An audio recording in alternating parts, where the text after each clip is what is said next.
Hello and welcome to another edition of your favourite podcast, Insane in the Membrane. Insane in the Membrane. Greetings, weary travellers. I hope you're well. Hope you're doing all right out there. Well, as I record this, Hurricane Dudley is surging through the bins, whipping up quite the storm, which is a bit of a pain in the arse actually, because I had my hair cut yesterday and it was really nice. Old Sweeney worked his magic. I got a decent do again. Loving it. Thank you to Paul Sweeney for sorting out my hair, and thank you for Dudley for mucking it up. Anyway, before we begin, become a Patreon for early access to some of our biggest episodes at patreon.com/membrane podcast. What we're doing now, we will give you, as we said, early access to our shows. So go to our Patreon page and you can pledge what you like. All the things are on there, and it basically just helps us keep the lights on. Any money that comes into the podcast goes back into the podcast. So you're just helping us keep this wonderful thing going. Without you, we couldn't do it. So thank you to our patrons that we already have. If you'd like to become a Patreon, go to patreon.com/membrane podcast and come join the gang. Also, check out our stylish Insane in the Membrane t-shirts and hoodies from buythatmerch.co.uk. That's the boys' SOS clothing. They're now doing this is like a side thing that they're doing, and it's really great. There's some wonderful there's other podcasts on there, there's bands as well. They're really getting stuck in. They're good lads. As I've said before, it's ethically sourced, it's vegan friendly, and it's very stylish. Go and have a look. We've got a range of colours. We used to just have the gold one, but now we've got red and green, and we've got the grey one and the black. They're really cool. So go over to buythatmerch.co.uk and tell them we sent you. Anyway, here we are. That's the admin done. That's the best bit. Now we're going to get into the best of bit, the actual show.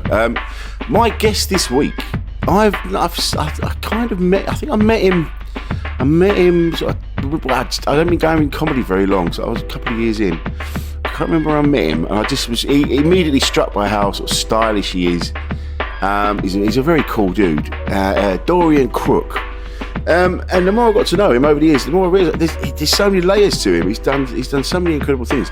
He started out with Vic and Bob Mortimer and Vic Reeves. He was doing he was working with them when they were starting out, and then went on to support them on tours. And I was like, I've got to get you in and have a chat about that. So we had him in. He's such a lovely dude. I love him dearly, and you're going to have a great time in his company. So listen to this. Coming up in a minute is Dorian Crook. A podcast from producer Paul.co.uk. Insane in the Membrane. Hello. You've got a proper sound booth, and I've got some curtains and a window. I like your wardrobe. Is it your wardrobe behind you? No, that's the back of the bed. Ah, very nice. Yeah. It looks like very nice. It's very nice too. They're gothic. Yeah, very church-esque. I thought it was a castle. Yeah. It looks like a castle door, doesn't it? Yeah. Yeah. Oh, yeah. So the trouble is, then everyone thinks I live in a castle, and It wouldn't surprise me. Well, it's a nice idea, but Tricky to heat.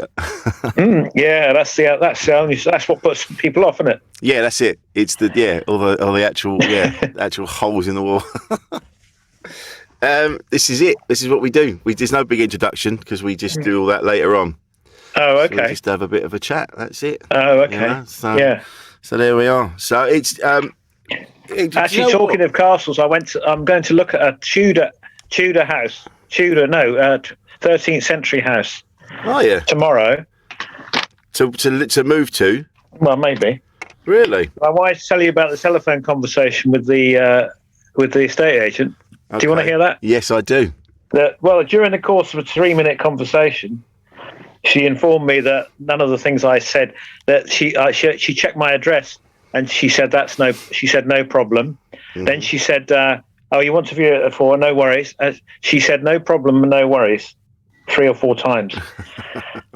and it was only about my address. Not a problem, she said. No worries at all, in fact. Oh, it was a routine. It was a routine making an appointment, Yeah. Strange, isn't it?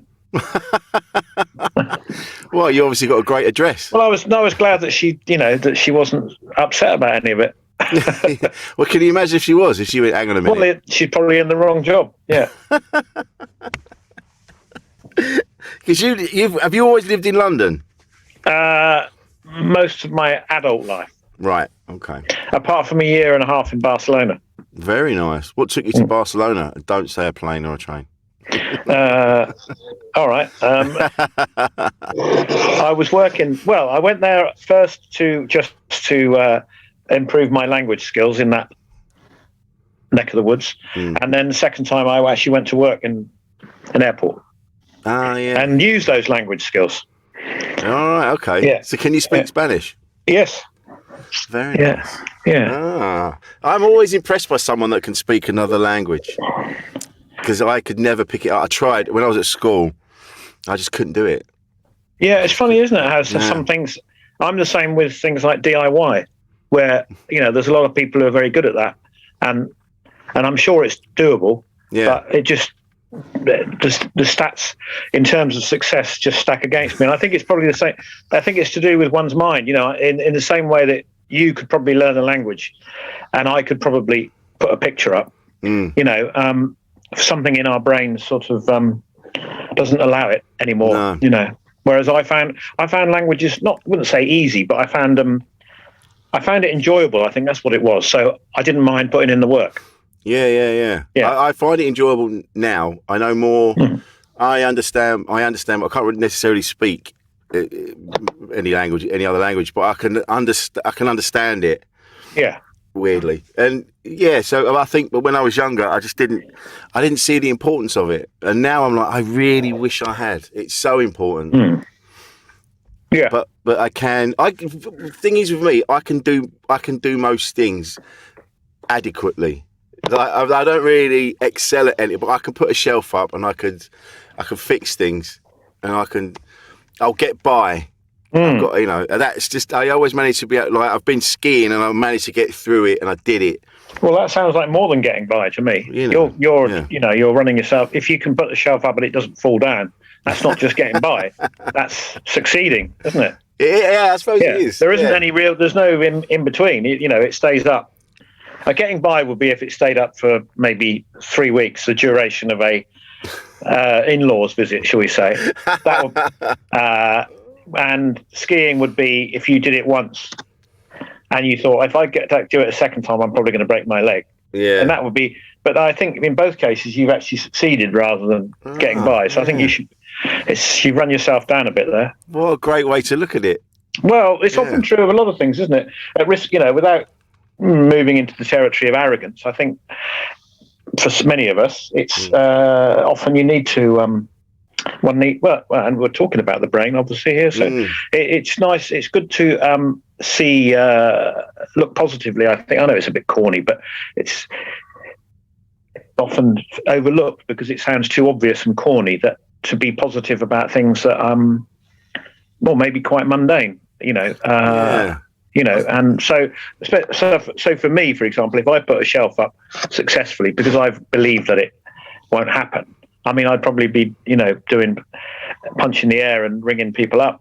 That I might go a bit too far with that. But even there, if you go, well, that's quite good. I've never done that before. Rather than, well, that was all right. Yeah. You're right. I think I compare myself, I've been skiing a couple of times now, like for gigs, and I did it. We're skiing on stage. Yeah. Imagine that. I'm trying to. Yeah. Well, we did it. We were doing gigs in the Alps. Those San Moritz gigs are so hard to come by, aren't they? I know. Now I'm saying it, I sound like such a wanker when I was in the Alps. Yeah. Well, I'm afraid if you go skiing, then you're automatically ill. You don't have to. You don't have to talk about it.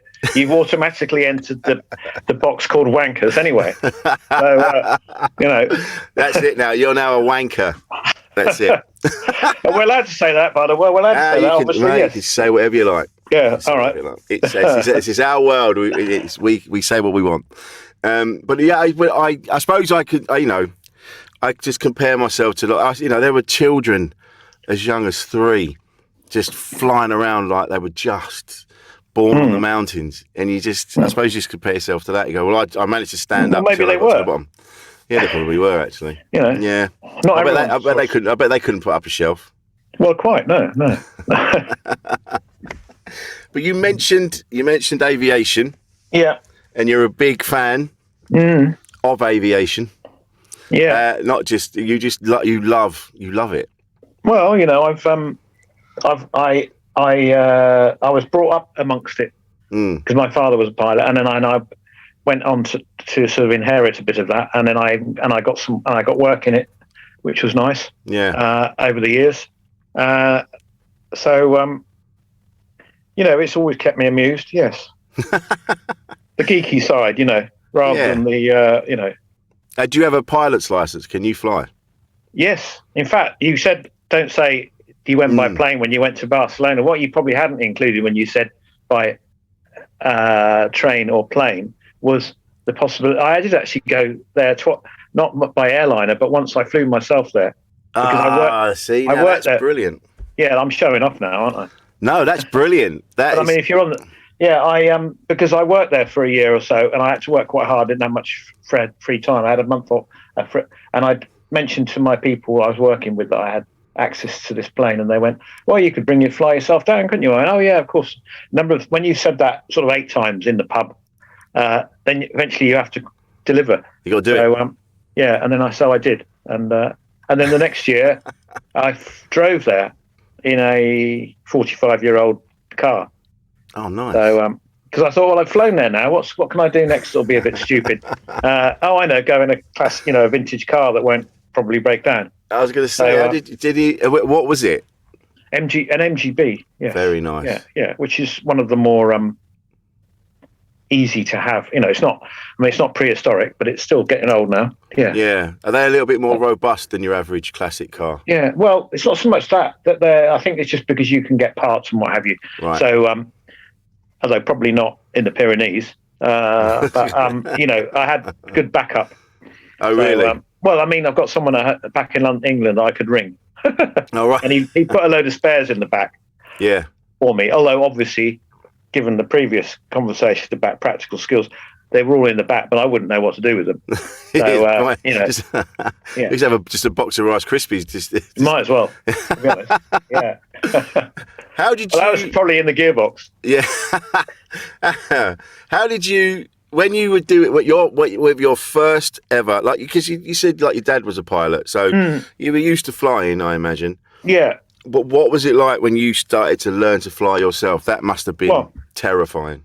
Well, probably less so for me than maybe most, because I'd sat in little airplanes with him, you know, so I'd sort of had an introduction. Whereas for a lot of people, that would be a bit of a change from being in the back of an airliner to sitting in the front of a little old Cessna. So, but then equally well, those people probably, if they were really scared of it, probably wouldn't have gone for flying lessons anyway, or at least they'd only have gone for one.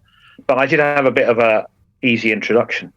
So it seemed like a natural progression, really. Yeah.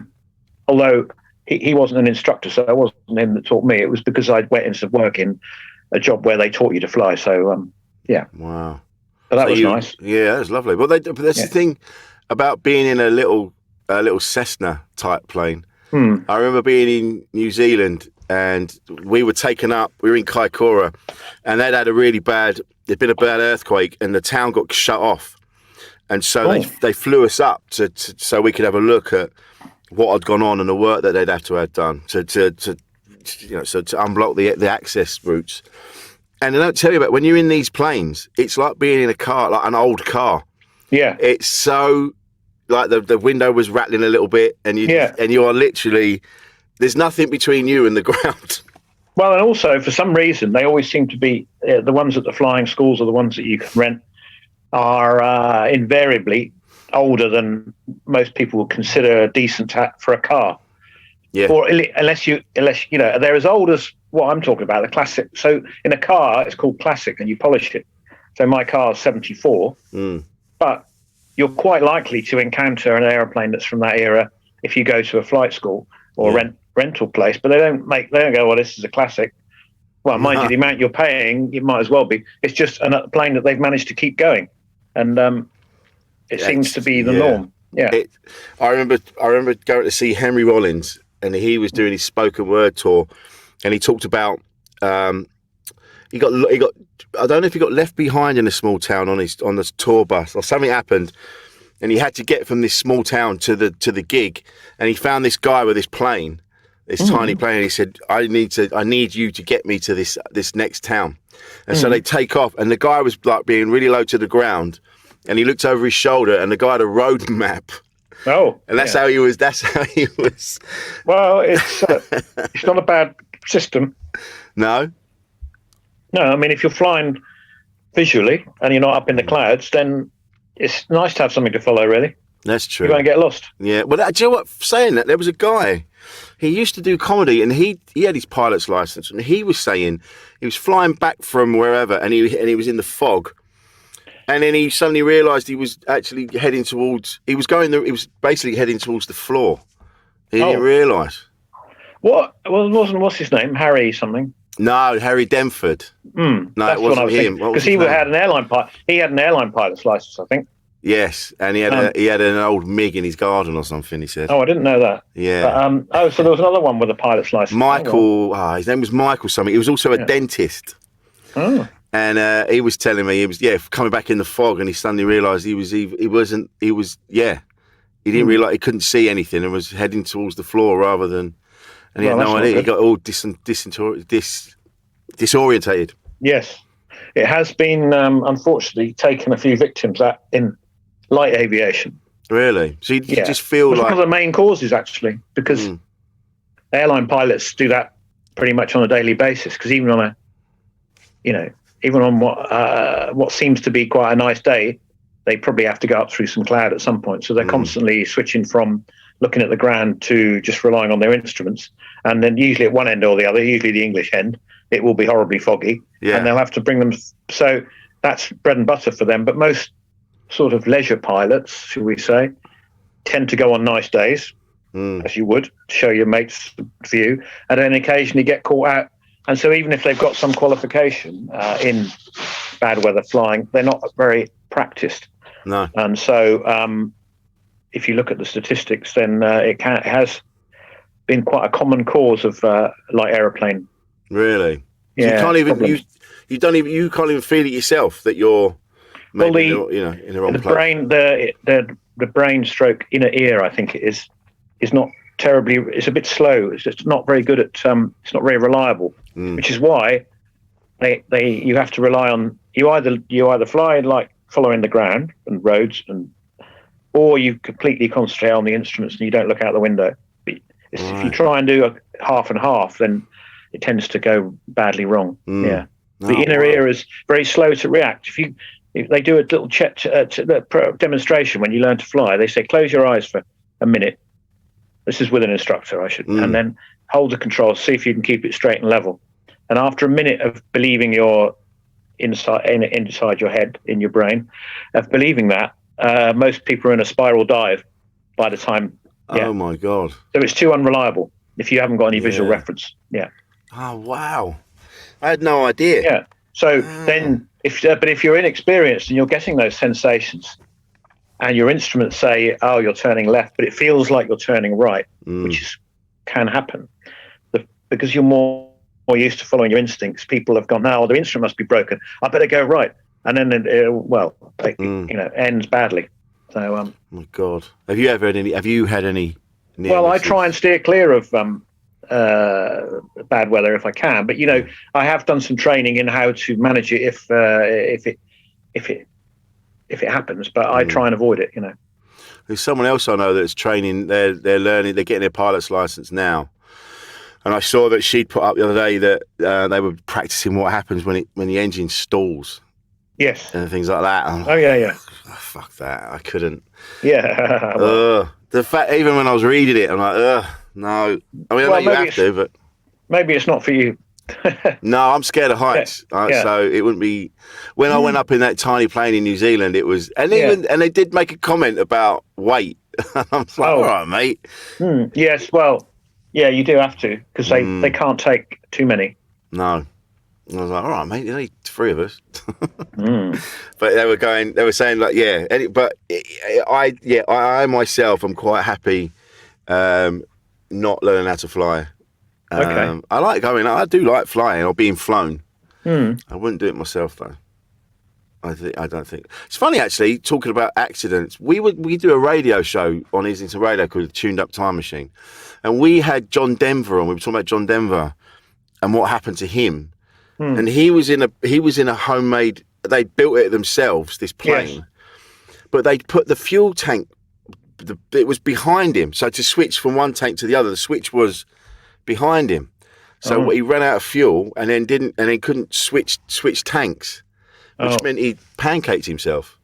And we were just like, how did that pass any kind of test?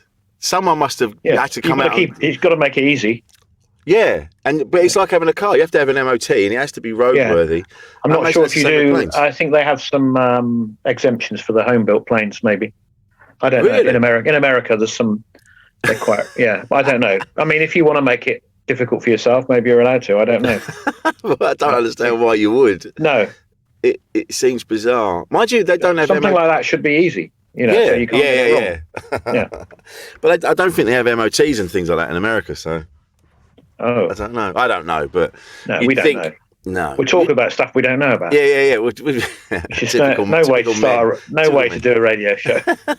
I pride myself on not knowing. But this is, I mean, but you know, it's such a. I admire anyone that can do something like that. You know, that has that skill. Well. Yeah, but I mean, I admire people that have got skills that, you know, I admire people who can do things that I can't. So, you know, I mean, I found the world of music's always been closed book to me, really. So really? I watch musicians on stage and I sometimes get drawn into just watching the movement of the drummer and the bassist and stuff. And I can't quite work out how the noise becomes pleasant, you know, and that they manage to work in concert, but they do. But I don't know how to do it, and you know, and you know, a lot of tradesmen, shelf putter uppers, plumbers, electricians, and stuff. That you know, it baffles me a bit. So, but you've always been can't do everything. Have you always been into music and style? You're a very stylish man. Well, I try, you know, but you've always, I don't know. You know, I've seen you in. Like various things, like you've popped up in various places, you know, and you are a very stylish man. And even that photo you sent me of you back in when was that? In the 80s? Was it when you had it? Oh, yes. Yeah. Yeah, very, very stylish. Yeah. Have you always been into? I think since I sort of was old enough to care. Yes. Yeah. I'm not quite sure why. No. Probably read a lot of magazine, you know, music and style magazines in the 80s, and yeah. Yeah, I think that's got influenced by them, you know. And I thought, So there's something that's interesting, because a lot of people are interested in that kind of thing, but they haven't quite got the nerve to maybe carry it out. You know, to be, you know, the line between somebody being stylish. But I mean, I think you probably mean sort of eye catching. In other words, not just well dressed, but maybe sometimes I've gone probably gone too far sometimes, but far enough for people to notice, which usually means doing something slightly out of the ordinary. And that's the key word there is nerve, having the nerve to do that. Yeah, and I don't know why, because I'm not necessarily always very self-assured, but in that area, for some reason, I am, which is odd, and yet, as I say, I wouldn't be very confident putting a shelf up. The majority of a much higher proportion of people would be, and a much lower proportion of people would be prepared to go out looking slightly ridiculous. Interestingly, there's a lot of people who follow it who probably read the same magazines as I did and know all the details. I often get a nice comment from chaps in a pub or somewhere who are less flamboyantly dressed, shall we say, and they go, "Oh, are those trickers, or those kind of shoes? Oh, it's lovely 3-button there with the high lapels." They know all the stuff, but they probably wouldn't wear it except maybe for a wedding or something. Whereas I decided at some point, probably because I read an article where someone else did, so that's not giving me the credit, that said, well, if you're going to dress nice, why just keep it to when you go out to a party? Why not do it all the time? Yeah. And, you know, including going to the supermarket. And to take and I think I probably read that somewhere, and I don't know who it was, and I thought, well, actually, that's not a bad, thing. I sometimes didn't bother too much for work not because they had any rules that said you couldn't, but just because I thought no one would appreciate it, and it'll just wear the arse down on the trousers quicker than it otherwise would. But occasionally I did. Or you get that comment, oh, he's got a suit on, you're going to court, and I couldn't be bothered because they didn't deserve it. But occasionally I did. But otherwise, and sometimes I did if I was going anywhere nice on the way.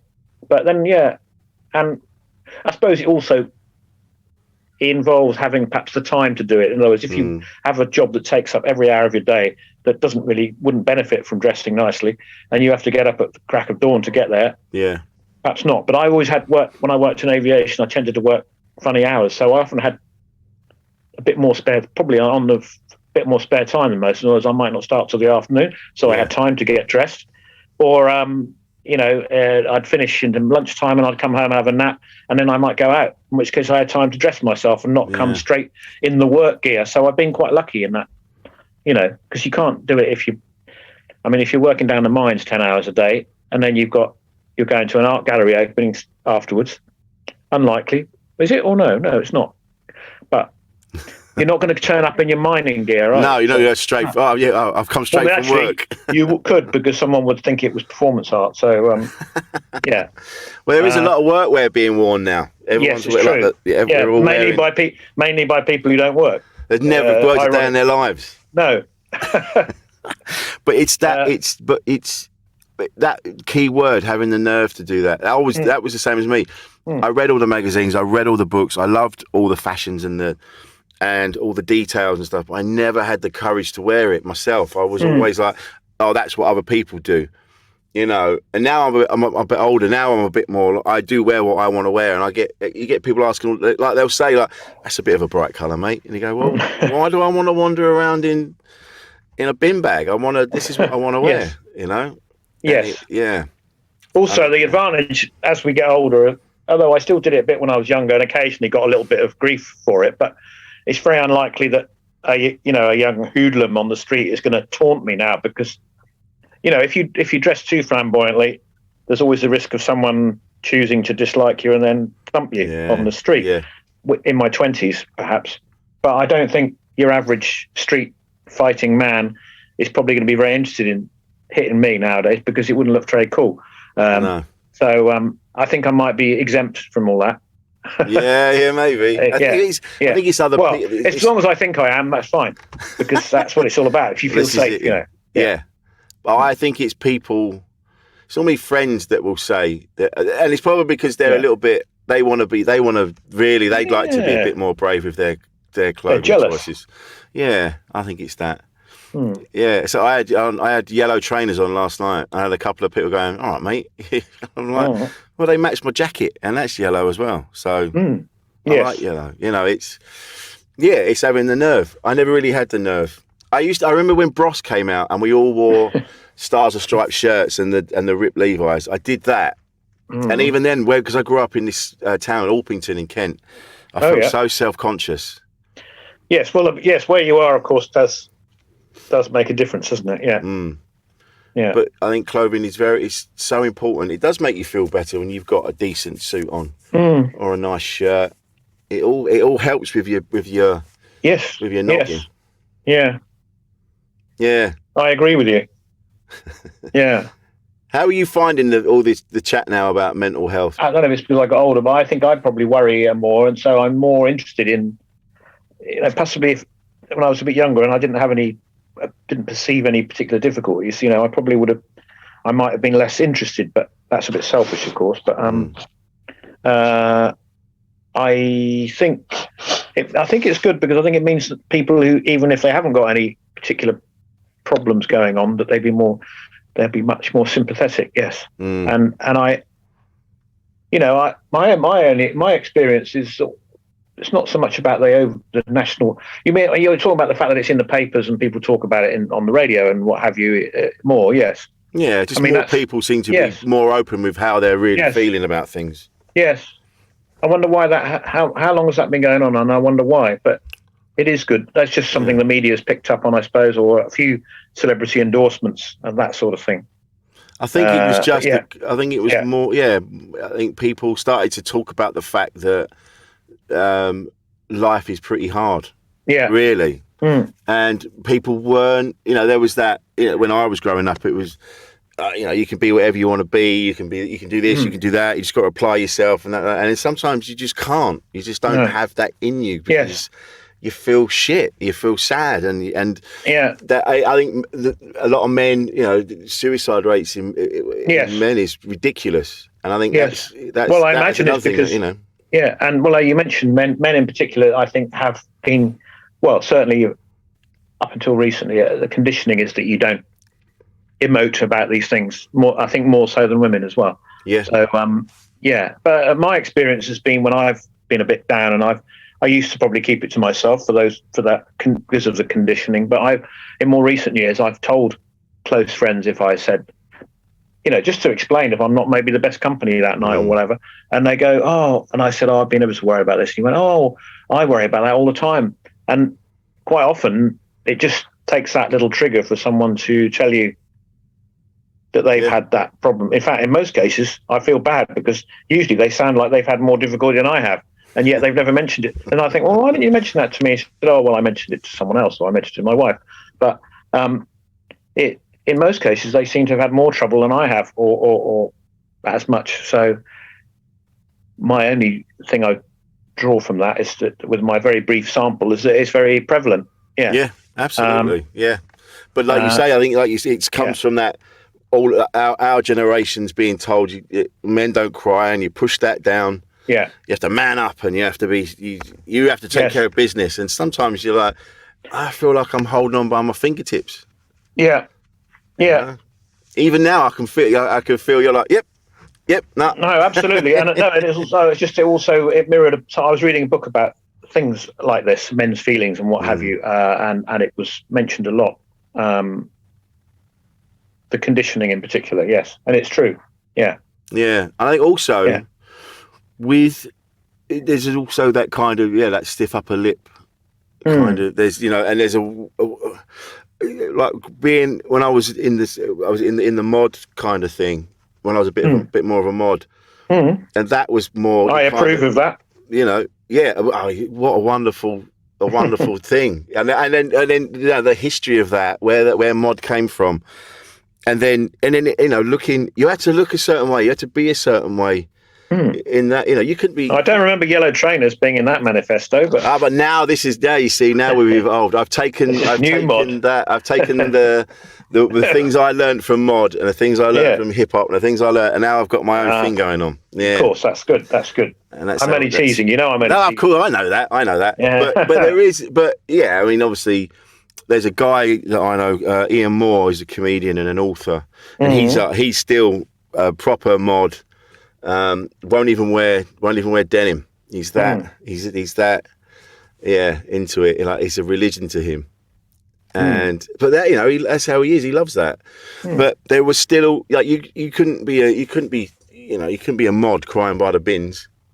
No, I suppose not. No, you had to be seen as there was a way of being, wasn't there? There was and I think it's good that we're being more emotional now. I think about it much more than I used to. Yeah. Oh, good. Let's talk about comedy. Oh yes, yeah. Because we met at a gig.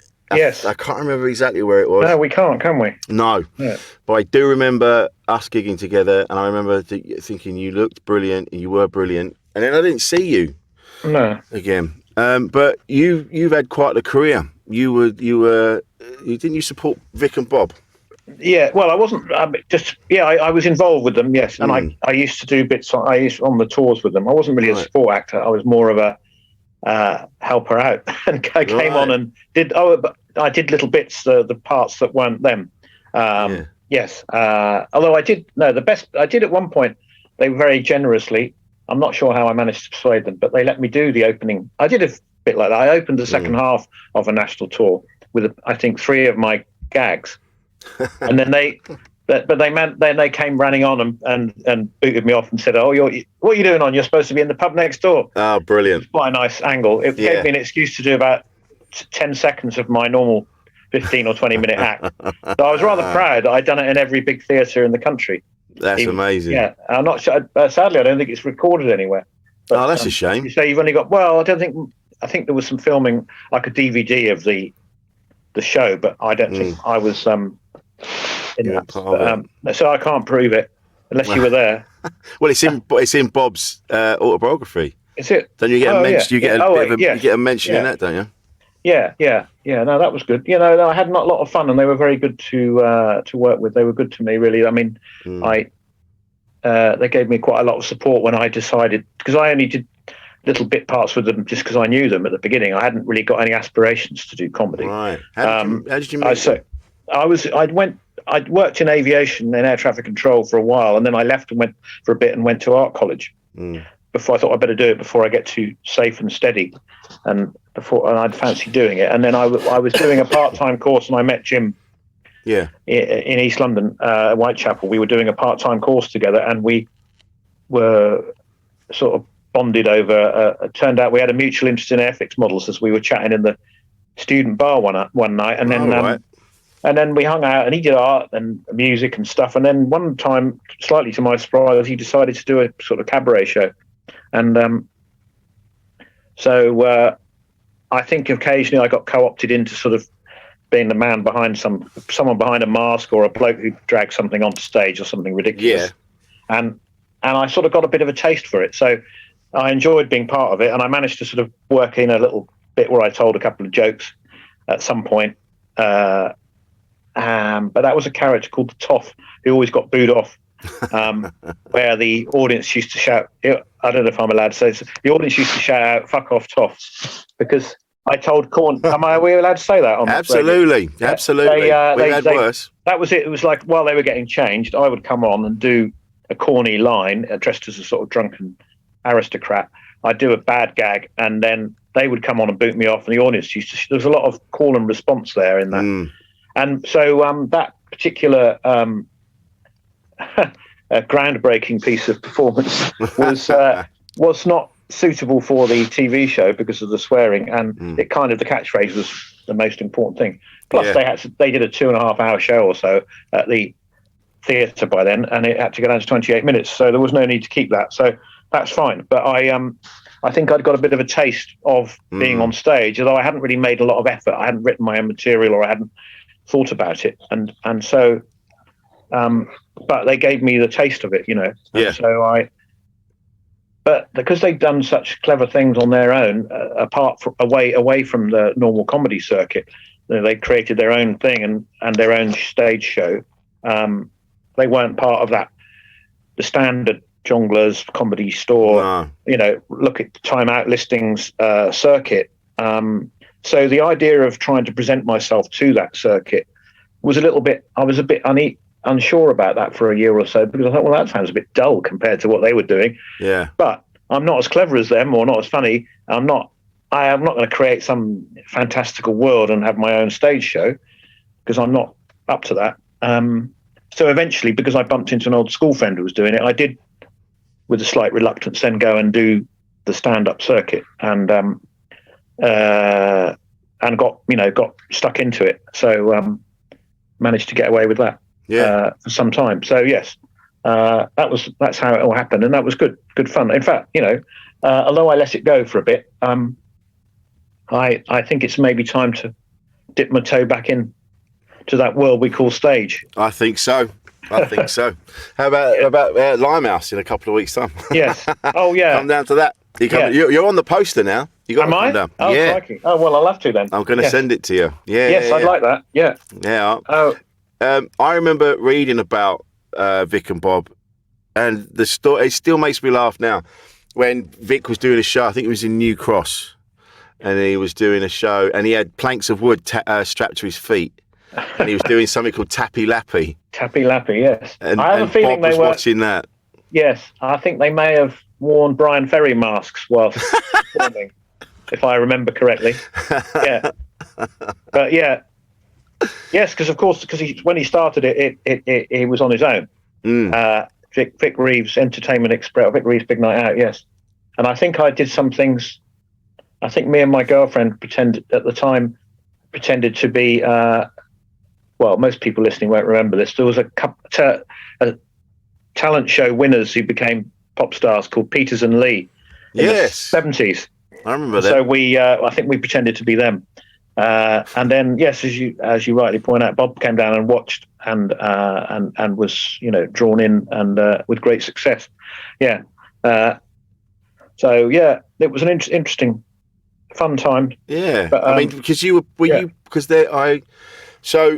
when I was up the creek, I started there in 2001, and Malcolm Hardy used to do the Sunday nights. Yes. And I didn't realise. I think I compared there a few times. Yeah. And did you do the Sundays? Yeah, I think so. But I never had to, I didn't have to do the dreaded open spot on a Sunday. No. Thankfully, I was spared that because I'd been involved in another sort of cabaret show called Okie Kokie Karaoke, which was a sort of classy end of the karaoke. Well, it was like a sort of singers' night, but sort of vaguely marketed as karaoke. And I used to do a game on there called the Yes No Man, where I got people from the audience up, and I did a game. So, to cut a long story short, I'd been on stage at Up the Creek every week for 6 months or so, and they'd seen me doing a bit. So I think the people who ran Up the Creek had a certain confidence in me, right? That meant I was able to bypass the dreaded Sunday night open spot where people got booed off. Oh. So Malcolm would introduce you as this next guy might be good, might be shit. Yes, yeah. Probably shit. Yeah, I don't know which, the compare school he went to, but it was. Yeah, it was a unique style. It was, and that's the thing. I'm so glad. I'm very lucky that I started my career Up the Creek because it was such a different place to most places. You never knew quite what was going to happen. It was so off the wall, and in the early days, obviously Vic and Bob and Jules Holland and everyone, they would hang around there, and they hang around. Yeah. Yes, it was a Sunday night drinking hole sometimes. I think. So you were were you part of that? Yes, but I did perform there. Yeah, and we used to go there on a Sunday for a drink. I think a late drink, even if we weren't. Well, I think I'd been performing there by then, but we were all living in South London still then, so we perhaps a little bit before you went there. Yeah, and I remember comparing there once, but at last minute I was supposed to be doing my act, but the compare hadn't turned up, and they said, "Oh, will you compare?" And I went, "All right then." And I generally used to stick to my script, but if you're comparing, it's not really right to just do your act and then, by the way, isn't that? So I slowed down a bit and improvised and chatted to the audience. But there was a lady at the back, local lady dressed in a very garish outfit, like all sort of glitter and gold and she shouted something out at me. I can't remember what it was, and I didn't usually have much to say, But I saw her in the corner there. She's bright lights and sort of silvery stuff. And I said, "Oh, look, I've been heckled by," nothing very clever, but I said, "Oh, I'm being heckled by a Christmas tree in the corner," just to be a bit rude about her outfit, because I couldn't think of anything else. But it was a bit cheap. But anyway, they all laughed. And then I came off and then I noticed just out of the corner of my eye that she was with the biggest gangsterish looking villain type character. South London, and I thought, oh no, I'm going to get into trouble. I'm going to get beaten up for this because it's just one throwaway comment. But of course, and then inevitably what happened. I was at the bar a bit later, and then this couple were there, and this great big geezer came up and he said, "Hey, I love what you said to the wife earlier." And I thought, I thought he was going to come. Thank God for that. Yeah. But it just goes to show what you can get away with when you're on the stage. I'm sure if I'd have said it to them face to face earlier in the evening, I'd have been face down in an alleyway somewhere. Well, it's all about context, isn't it? It's context and charm. You can get away with murder if you're charming. Well, and if you're on stage, I think, a mixture of the two. Yeah. And so, did you? Because you haven't gigged for a while, but how were you? No. You were gigging for a bit before then when you were doing about 15 years, I think, on nearly all the London places and out of town. Did a show at Edinburgh Festival. Yeah. With Matt Lucas. Oh wow. Where's he now? Bless him. I'm sure he's around somewhere. He's managing. He's managing. I'm sure he's doing all right somewhere. Get in touch, Matt, if you want to. Just let us know. Yeah, no, he's fine. He is fine. I know. And Do you still speak to him? Yes, he's very loyal, and always keep in touch. And he was he joined me because I didn't have enough of an act at that point to do a whole hour show. And then I think the next year he did one with David Williams, and it all went very well. So yeah. I think what were you saying? I hadn't done any for a while. It's true, no, but I still think like one of those people, comedians or whatever they're called, and so there's still notebooks of rubbish scribbled down, and what have you. Yeah, but that's. So, I mean, actually, that's quite good because it means I don't have to. I mean, I just didn't want to. I got to the point where I got a bit choosy, I think, and I was because I always had another job, so I wasn't. I didn't have to do every single gig just to top up the wages, And so that the trouble with that is it makes you a bit lazy, maybe. And so I slowed down a bit. Also, I'd got a bit bored with hearing the same gags, Oh God, yeah. Because it was all scripted. I wasn't an improviser, really. Oh, really? So So you're more of a storyteller than I was, aren't you? Well, so I was starting to get a little bit bored with what I was hearing in my, every night. And I thought it would be time for a change. So it's just taken me a while to come up with something. But it's I know what you mean. People say, I get asked all the time for advice by new acts. And I'm like, you've just got to make sure you've got something on you where you can make notes. You've always got to have something. I've got scraps of paper. Yeah. I've got, pub coasters. I've got all manner of things with bits scribbled on because it just a turn of phrase or a word or whatever. You go, oh, that's a funny word. I like that. I'm gonna make, or a word you might not. No, I agree. And that's you must. And now we've got our phones. It's like you've got the notes section on your phone, but not quite the same as writing it down. I think I do that sometimes with the phone because I don't carry it. Even though that would be my advice, it's a bit cumbersome to carry a notebook, especially if you're already carrying a phone. Yeah, and it can ruin the cut of a nice suit. Yes, it can. That's why I'm so glad that bags became a thing. Yeah, so a bag or a piece of paper maybe, but the trouble is, yes, as you say, you end up writing it on something that comes to hand, and then you have a pile of weird-looking bits of paper and stuff. But then the thing is to have a notebook on your desk so you can transfer it into the notebook, and then you can get rid of all the weird pub paraphernalia. Pub paraphernalia. But you're right, about the cut. I loathe seeing comedians if they got a pair of tight jeans. Just loathe seeing comedians, really. Yeah, just loathe them. No, when they've got their phone in their front pocket or something in their pocket, and you're like, don't use your pockets for that. Like if you've got a suit on, don't have your keys in your pocket. No, and that's you're mainly focusing on that sort of area when you're watching the comedians. If they got a big old phone, and I'm like, but it's not just comedians. It looks bad on anyone. It's terrible. You got your wallet in one pocket and your phone in the other. No, get yourself a bag. Yes, and don't call it a man bag. No, that's my advice. Because, a man bag. Or anything that's prefixed with man. Yeah, man shed, man this, man cave. Yeah, go away. That's what I say to these people. Not you. I mean, the people you're cleverer than that. These people that say these things. And also that I've had those bags that they call man. I'm not going to say it. They were being very popular on the continent for a decade. In fact, I got one which I call like Spanish taxi drivers bag. I call it because it's a small thing, but Italian and Spanish men used to carry them around for years with good reason. Well, I don't know if they did have a good reason actually, because come to think of it, they didn't have mobile phones in the 60s and 70s unless they were comedians or probably a lot of change though, a lot of money. They would have in Italy 10,000 lira. So there you are. So that you don't want that. You don't want that in the pocket of your linen trousers. To be honest, I'm looking back. They didn't really have an excuse. But we probably need to do some more research once again on the subject about which I'm talking. But you can't. Anyway, I think they look good. They still look good, even if I don't know what they kept in them. But they look good. Well, at least keys and change. You don't want it in your trousers. And going back to the suits, those Italian suits of the 60s in particular, where the influence for the mod look thin close, tight-fitting affairs. So that's why you don't want change and stuff. Yeah. Exactly. You're like, there's nothing worse than seeing that clump of whatever it is in your pocket. No. You know?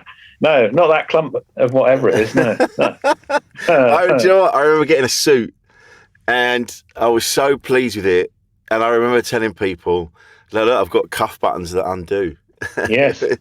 That's good. And it blew people's minds. And I'm like, but this is so, I've never had this before. Working cuffs, Just little details like that. I mean, how often would you actually do that? You know, because you're not going to roll up the sleeves of your suit jacket, are you? No. Unless maybe you're putting up a shelf. Or you're Cliff Richard. Is he? Oh, yeah. Or Don Johnson from Miami Vice. It was just the fact that they worked. I didn't use them, but I just like it. Well, I mean, I think I was thinking of I made the presumption there that if you were putting up a shelf, that you wouldn't be wearing your best suit. But my dad, who was probably a little bit old-fashioned even in his day, but it wasn't that quite so long. He used to always wear a tie until certainly when I was about 10, which would have been in the 70s. Yeah.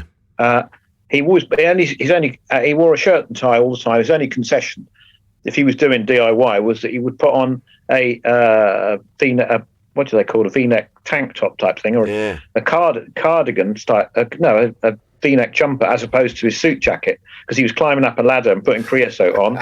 He still had a tie on. You did put a shirt, an old shirt on back to front. No, like we used to do in art class. So, so I think it was only in late 70s or 80s that he decided to sort of go with the modern trend and go a bit casual and have a polo neck. But he never wore jeans or anything, and that's so. No, my granddad Lewis, he was always immaculately turned out, and he always smelled of sandalwood, and he would when he was doing the garden, he still had a shirt and tie on. He'd put on like like dungarees, like bib and braces, that of thing. Yeah, that's what he'd wear. That would be his gardening. That'd be his gardening attire, but still with a shirt and tie.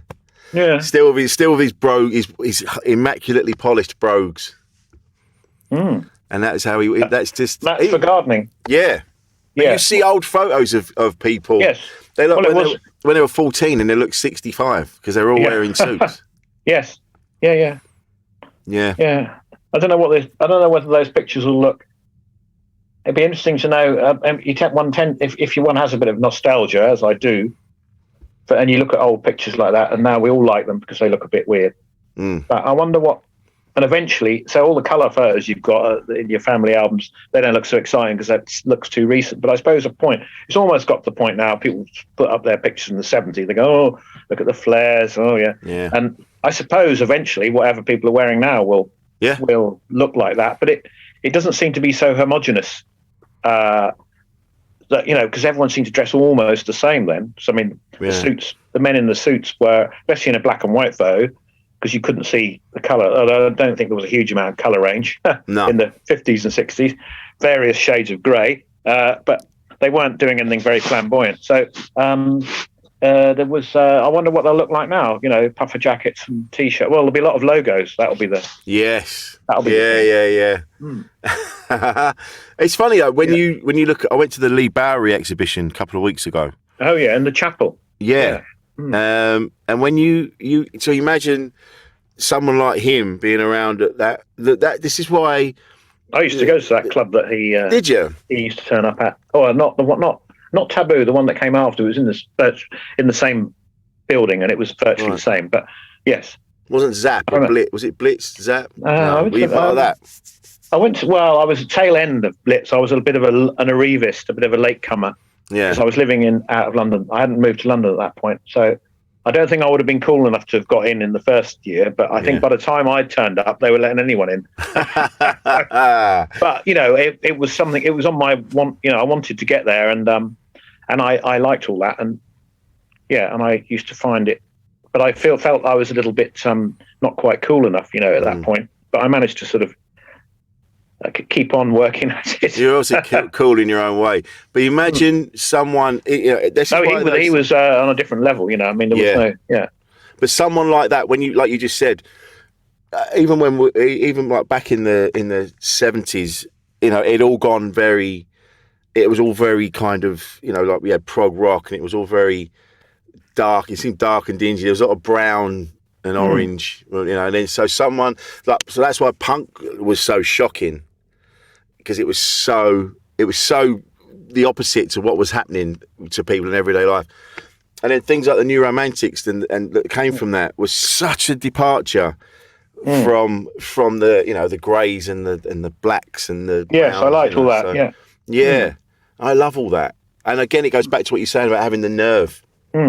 Whereas, you know, someone like Lee Bowery didn't give a fuck. And I wish I was a bit more like that. You know, mind you, I am a bit with my yellow trainers. Yeah, I mean, there's no point and also you want to be comfortable with it, you know. So, I mean, he had to not care, because I mean, his was at the extreme end of unusualness, wasn't it? So you might not want to go that extreme. You might just want to, you know, turn a few heads. Yeah, and I'm sure you do. Certainly, yeah. I think as I feel I give less of a fuck now I'm older. Whereas growing up I was a bit more. Yeah, I have more nerve now than I did. Yeah. So you're just got time to be cool, but as you give less of a fuck in subsequent years, then you'll just turn into a mad old eccentric. You're just in that happy window now that you're still able to actually be cool. Yeah. But believe me, that won't last long. I'll end up like Soho George, just wandering around. I mean, every time I see him, he takes my breath away. He's brilliant. I think I know who you mean. He wears a zoot suit all the time. Oh yes. So that's something else as well. That's So, nice, you know, yes. like, I'm glad he's still around. And there's a few characters, but they're all, because Soho's changing now. It used to be. There's still pockets that are still interesting, but it's becoming so. Well, it's just having the life kicked out of it, isn't it?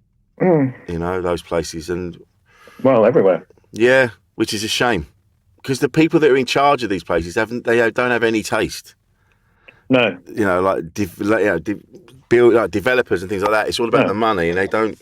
Well, yeah, you'd hope that the councils would have some barrier to that. So yes, I used to say to people, I think of these developers making everywhere bland, and I was going, don't they have any? Well, I actually naively said, well, don't they have any taste? Don't they want to go to a nice shop occasionally rather than a bland chain shop? So I was thinking, because they got to live somewhere. Yeah. And maybe they would, they might suffer themselves if they completely destroy the high street. But then I thought, actually, they probably live in one of those horrible so-called executive homes out in Surrey somewhere, and they probably don't go to any shops because they're such. There's a word I probably can't use on here that I was going to use. They're probably such. That word, yeah, that's the one. We've said it a lot. I had my finger on it. It was on the tip of my tongue, and you're such a gentleman. Well done. Well done. They are such examples of that phenomenon that that they probably live in a really bad taste but expensive house, and they just go home in a perhaps chauffeur-driven car, and they have some food made for them, and they may have entertained their few friends that they have around, fellow developers presumably. They might have them around for dinner, but I don't suppose they actually do walk down the pub. So they don't care. So they're probably just sitting at home counting their money and looking at obscenely large televisions. This is it. It's all about. It's more about the accumulation of wealth, and it's all about that. Yeah, they don't give a shit about interesting places to go, and I think that's what's happening with London. All the interesting people are getting pushed out because you can't afford to live there anymore. You know, it's a real shame, and all the interesting places are going. You know, like places like I'm glad that Trish's is still going, and Jerry's and places like that. But they're dwindling, and it's a shame. Yeah. Hopefully they'll pop up somewhere else. These interesting places, maybe. Well, yeah, there is some. I mean, yes, I'm sure there'll be some younger, impecunious people who will try and make something happen somewhere. Yeah. You know, the counter argument is that, which I don't really go with because I do get upset about that, but usually is that something gets pushed out, and so you know, this old story of the artist going to the East End and then making Shoreditch sort of briefly interesting and then very trendy and then bland as everywhere else, and then they probably go to somewhere else, and you know, I don't know. There was probably a point when Soho may have been that place. If somebody's able to do it somewhere else and it happens, I suppose you can't expect time to stand still. But in general, I'm in agreement with you that yes, somebody's destroyed it for the sake of a few more million in the bank. And I doubt that. I wouldn't begrudge them having the money, but they probably won't spend it very well. No, that's it. Exactly. Yeah, so they're horrible. Yeah, but if only they were more like us. If only they were more like us. Right? Yeah, really. Yeah. Yeah. Well, of course, the other thing we have to do, and message to everyone, is if you've got places like that you like that are still going, and it might not be nightlife like you're talking about, but it might just be a nice grocer's or cafe. Go and use it. Yeah. Because if they look like they're on their last legs, then that extra £6 a couple of times a week that you spend might stop. If a few other people do it, it might stop it happening. Exactly. Exactly. I do get a little bit annoyed because the conversation we're having is well rehearsed in the sense that a lot of people get upset about the decline of the high street. But what I don't particularly like is if the same people later on in the conversation then recommend that I go buy something on Amazon. Because the two doesn't really the one leads to the other. So exactly. as well as the developers, there's that sort of thing. So you've got to think these things through and maybe make a few sacrifices, such as walking or cycling a bit further to buy the stuff at the nice place. Yeah, exactly that. Yeah, put a bit of effort in. Yeah, and then you'll have nice things. Yeah, I mean, you shouldn't have to go that far. It should be on every corner that's something nice. But, unfortunately, the damage is done, and we just have to work hard to retain that little bit that's left. Yeah. That's a great, Well, that's it. That's exactly it. And it's a wonderful way to finish. Brilliant. Dorian, you've been fantastic. You smashed this. Oh. Well done, sir. Well done. Wow. Where can we find you on the socials? Are you on all of those? Well, not in a very not in a kind of advertising work kind of way. Oh, yeah. I mean, if anybody listens to it, if you type my name into Facebook, you'll find me. But I don't think it'd be very interesting to anyone unless they want to see my holiday. They could just come round and see my holiday slides if they want. I'll give you my address. How about that? Just come round for tea. Yeah, I'd rather that, to be honest. Yeah. Well, in fact, if anyone can work, oh no, it's not on. We're on radio, aren't we? Like I say, they can't work out from the bed design. But if anyone wants to come round for tea, they can write into your radio station. Drop us a line. Drop us a postcard. Have you got a PO box for that sort of thing? We do. Yeah. We have the studio address that we send things to. Well, and then I'll assess the handwriting to work out if they're mentally unstable or not. And if they are, I'll invite them round. Go around to Dorian's for tea. What a lovely. There's a book. Gilbert and George used to be in the phone book, didn't they? I remember drinking in the Golden Heart in Spitalfields, and Gilbert and George were at the bar, and they were fucked, like properly fucked. And normally when you see them on the TV, they're all buttoned up and they're all they're doing their thing. They were absolutely bollocksed. But they used to happily have their address and phone number in the phone book. You remember the phone book, don't you? I do. And most people with any sort of visibility would probably be ex-directory, as it was called. And they said no, and if somebody could knock on their door and ask if they could come round. Amazing. And I think they used to possibly, I'm not sure, but I have a feeling they might have said yes. I can't remember. Don't quote me on that. Oh, hang on. I'm on national radio. Oh, no. Yeah. Well, there was also... Steve Wright? Oh. Was it Stan Laurel? They did. Stan Laurel used to be in the book as well, and people used to ring him up. Oh. And he would just chat to them. He'd have a massive conversation with everybody that rang about all sorts. I mean, how wonderful is that? Yeah. That's so good. nice. Yeah. But this has been great. I don't have a big social media presence, at least in terms of... Not publicly, anyway. No. But you will be with us in Limehouse at the Star of the East, Feb 23rd. Oh, yes. I'm only going to do a little bit, though, remember? I know, I remember. I've already briefed Vix Leighton. She already knows you're going to step in a couple of minutes and you're going to disappear again like mist under a door. Yes. But it'd be a pleasure to have you down. Thank you, Dorian. This has been lovely. Thank you, mate. My pleasure entirely.